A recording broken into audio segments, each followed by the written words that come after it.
तो जयपुर रियासत या आमेर रियासत के इतिहास की सीरीज के इस पार्ट में हम बात करेंगे कि दुलेराय या तेजकरण की मृत्यु के बाद अब कछावा राजवंश या राजपूतों की कछावा शाखा ने अब किस प्रकार धीरे धीरे अपने राज्य का विस्तार किया, अब कैसे राजधानी को परिवर्तित किया गया, या अब उनके बाद के शासकों में कौन कौन से शासक होंगे, उनके शासनकाल की क्या विशेषताएं या क्या उपलब्धियां होंगी। और यदि इसी वीडियो में, इसी लेक्चर में बोलते बोलते अगर मैं राजा भारमल तक पहुंच गया तो ये भी चर्चा आपके साथ करूंगा, या तो इस लेक्चर में या इससे नेक्स्ट लेक्चर में, कि भारमल ने अपनी पुत्री हरकाबाई का विवाह या हरकूबाई का विवाह अकबर से किया था, तो आखिर उस समय राजा भारमल की क्या राजनीतिक मजबूरियां थी, या उस समय की राजनीतिक पृष्ठभूमि में हमको जानना पड़ेगा कि उस समय की क्या राजनीतिक परिस्थितियां उत्पन्न हुई थी जिसके कारण भारमल को यह उचित लगा हो कि वो अपनी पुत्री का विवाह अकबर के साथ कर दें। तो इन सारी घटनाओं पर काफी डिटेल से मैं आपके साथ चर्चा करने वाला हूं। लेकिन इससे पहले जयपुर रियासत का जो पिछला पार्ट था वहां पर मैंने आपके साथ यहां तक डिस्कशन कर लिया था कि तेजकरण या दुलेराय की मृत्यु हो गई थी, और तेजकरण या दुलेराय की मृत्यु के बाद अब कछावा राजवंश के जो अगले शासक हुए वो हुए कोकिलदेव या काकिलदेव। ठीक है, अब देखिए कोकिलदेव या काकिलदेव के समय में कछावा राजपूतों की राजस्थान में राजधानी परिवर्तित की गई और कोकिलदेव ने आमेर को अपनी अगली राजधानी बनाया। ज्यादातर जो समय बताया जाता है वो 1207 ईस्वी बताया जाता है, लेकिन फिर भी हम जानते हैं कि उस समय का ज्यादातर हमको लिखित सोर्स या लिखित सामग्री उपलब्ध नहीं हो पाती है, और जहां पर लिखित सामग्री उपलब्ध नहीं हो पाती है वहां पर हमेशा ये गुंजाइश होती है कि एक ही घटना के संबंध में अलग अलग समय देखने को मिल सकता है। लेकिन ज्यादातर ये बताया जाता है कि सन 1207 ईस्वी में कोकिलदेव या काकिलदेव के द्वारा आमेर को अपनी अगली राजधानी बनाया गया, यानी कछावा राजवंश या राजपूतों की अगली राजधानी रही आमेर। इससे पहले यह तो हम देख चुके थे कि दुलेराय या तेजकरण जब राजस्थान में आए तो दौसा उनकी पहली राजधानी रही थी। दौसा के बाद फिर उन्होंने जमवा रामगढ़ को अपनी दूसरी राजधानी बनाया, और अब जमवा रामगढ़ के बाद तीसरी जो राजधानी है वो आमेर बनी, और आमेर को राजधानी किसने बनाया? कोकिलदेव या काकिलदेव ने।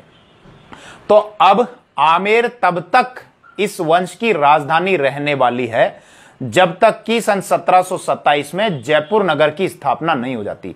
यानी कि अब सवाई जयसिंह जब 1727 में जयपुर की स्थापना करेंगे और जयपुर को अपनी अगली राजधानी बनाएंगे, तब तक आमेर ही इस वंश की राजधानी रहेगी और यहीं से इस राजवंश की राजनीतिक गतिविधियां जो हैं वो संचालित होती रहेंगी। ठीक है, अब कोकिलदेव के संबंध में यहां चर्चा करने को लेकर, डिस्कशन करने को लेकर ऐसा कुछ विशेष नहीं है जिसकी यहां पर चर्चा की जाए।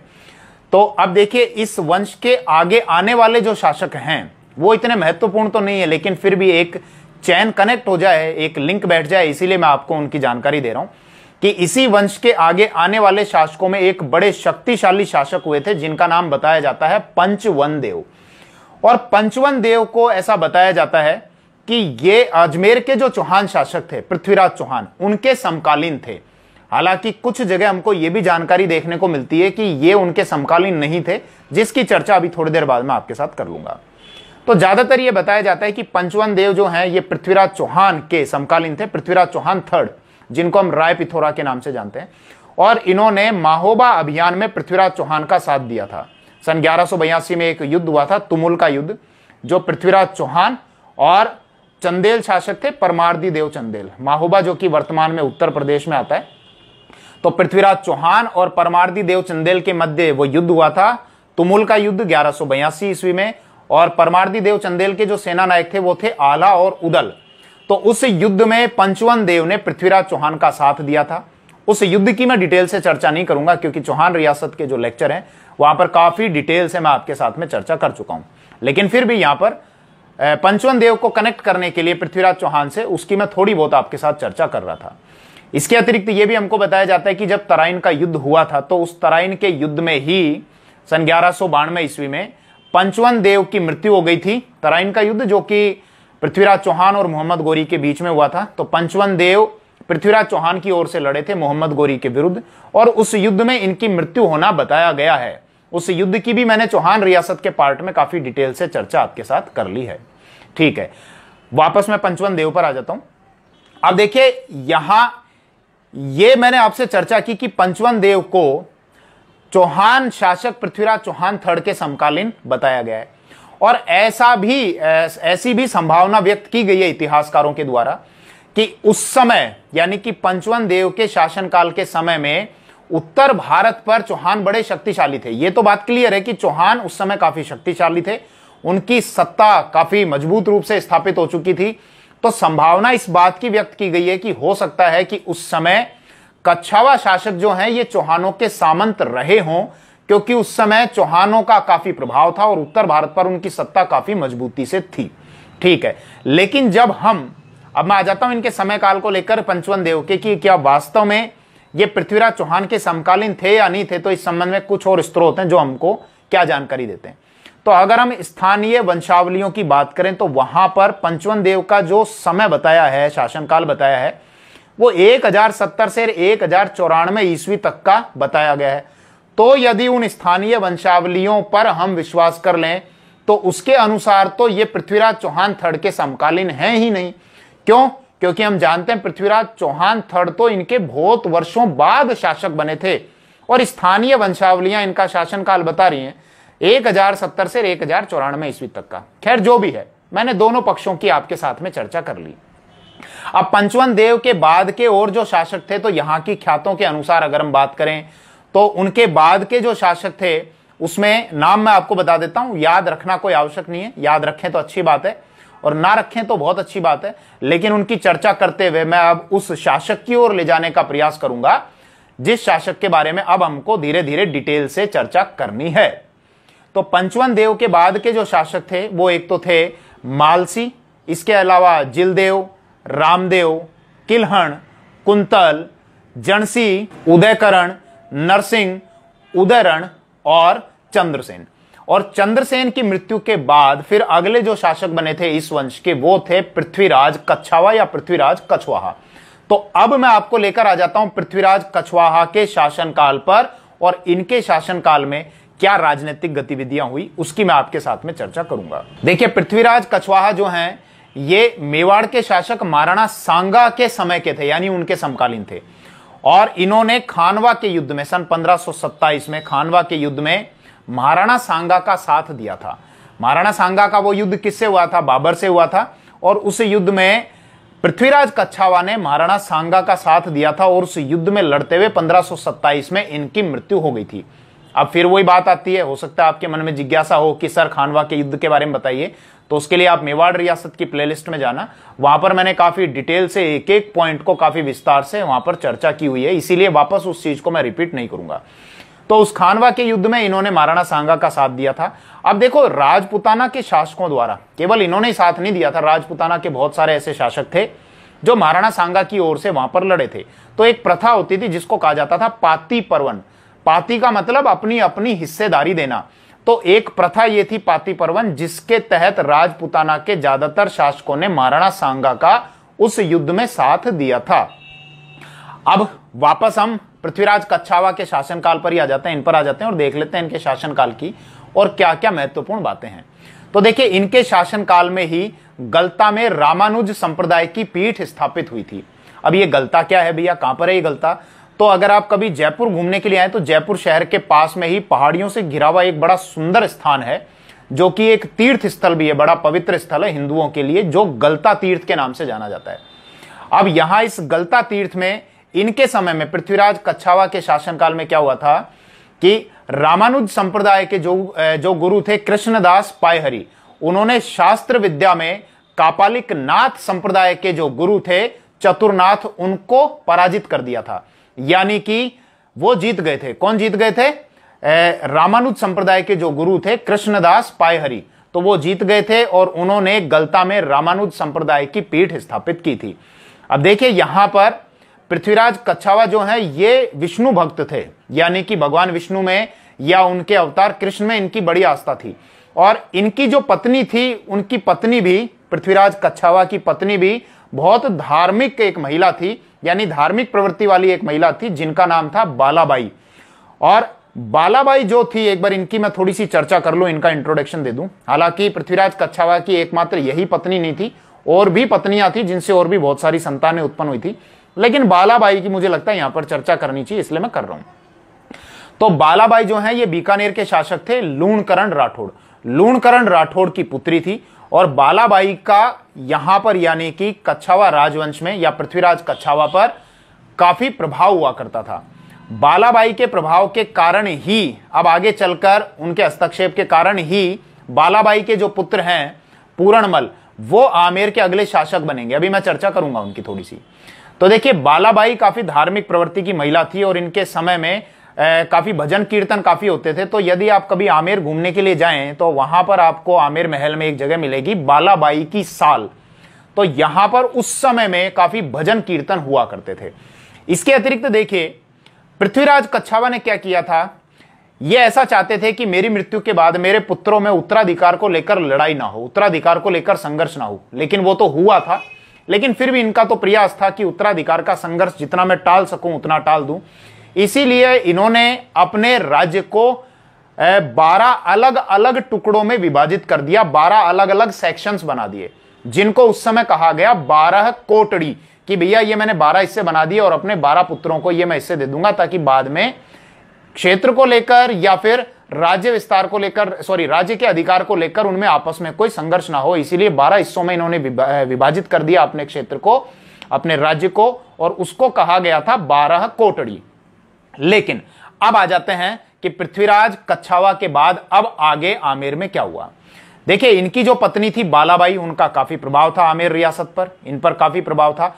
और बालाबाई के कारण ही पृथ्वीराज कच्छावा ने इनके जो छोटे पुत्र थे उनको मुख्य राजधानी दे दी, यानी कि आमेर का जो अगला शासक बना दिया वो अपने पुत्र पूरणमल को बना दिया। पूरणमल जो कि छोटे थे, हालांकि इन्होंने प्रयास तो किया कि 12 और क्षेत्र विभाजित करके उनको भी दे दिया जाए, दूसरे पुत्रों को उनको भी सेटिस्फाई किया जाए। लेकिन आप अगर एक छोटे पुत्र को मुख्य राजधानी दे दोगे, मुख्य अगर क्षेत्र दे दोगे, तो बड़े पुत्र में एक असंतुष्टि तो उत्पन्न होगी ही होगी, जिसके कारण यहां पर अब गृह कलेश यानी कि घर की लड़ाई जो है वो उत्पन्न हो गई। और फिर अब आगे क्या हुआ एक बार उसकी चर्चा करते हैं। तो पृथ्वीराज कच्छावा के बाद इनके छोटे पुत्र पूरणमल आमेर के अगले शासक बने, जिसके कारण पृथ्वीराज कच्छावा के जो बड़े पुत्र थे भीमदेव वो नाराज हुए कि साहब मेरे बड़े होते हुए राजधानी इन्होंने पूरणमल को दे दी। इसीलिए भीमदेव ने आमेर पर आक्रमण किया सन 1533 में, और आमेर पर आक्रमण करके पूरणमल को गद्दी से हटा दिया और भीमदेव आमेर के अगले शासक बन गए, जो कि 1533 से और 1536 ईस्वी तक आमेर के अगले शासक रहे। ठीक है भैया।